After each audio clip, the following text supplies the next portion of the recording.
na mahimbing every night. Kasama natin si Hij Samad Ahadin, MILF Coordinating Committee on the Cessation. Live po kayo sa RMN DZXL Manila. Magandang hapon po at salamat po sa pagtanggap ng aming tawag. Okay, magandang hapon naman po, ma'am. Sir, may panawagan po yung Malacanang sa MILF na kung pwede, tanggapin muna at hayaang magtrabaho, kilalanin at hayaang kumilos yung kanilang bagong talaga na Interim Chief Minister si Abdul Rauf Makakwa. Ano po yung stand dito ng MILF, Sir Hij? Kami dito, ma'am, wala namang kaming react. Hindi po kami nag-react diyan po, ma'am, sa bagong yung bagong Chief Minister po ng Chief Minister. Wala po kaming actually dito sa Basilan po, walang po hindi po kami nag-react diyan kasi para mga parehas naman mga leader po ng MLF yan I mean, sir, linawin ko lang sa statement po ninyo sa MILF, wala pong problema yung pagkakatalaga dito po kay Makakwa.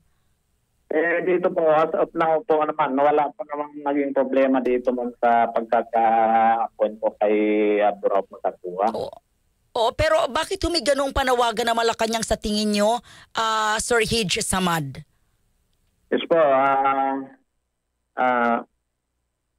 choppy po, ma'am. Pasensya po siguro sa signal. Sir Hij, sa tingin niyo bakit kinakailangan magkaroon ng panawagan na Malacanang sa MILF partikular na tanggapin niyo muna itong si Makakwa?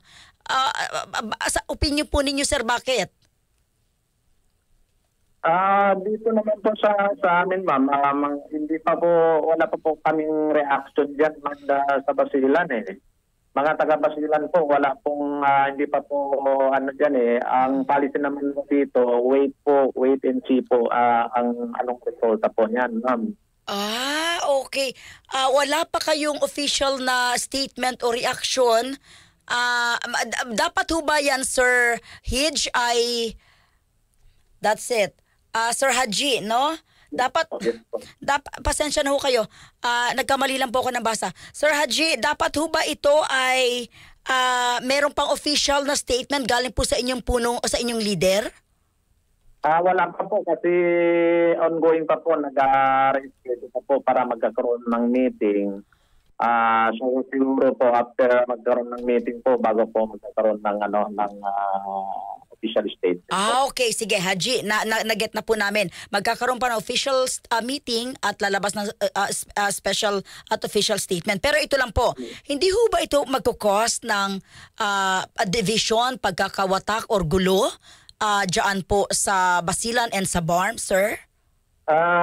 Yun po. Ayun nga, ma'am, wala naman ganun na nangyari dito Wala naman po nagiging ganun po ang balita sa amin dito. Puro nagkakaisa palaman ang dito Wala po ganun.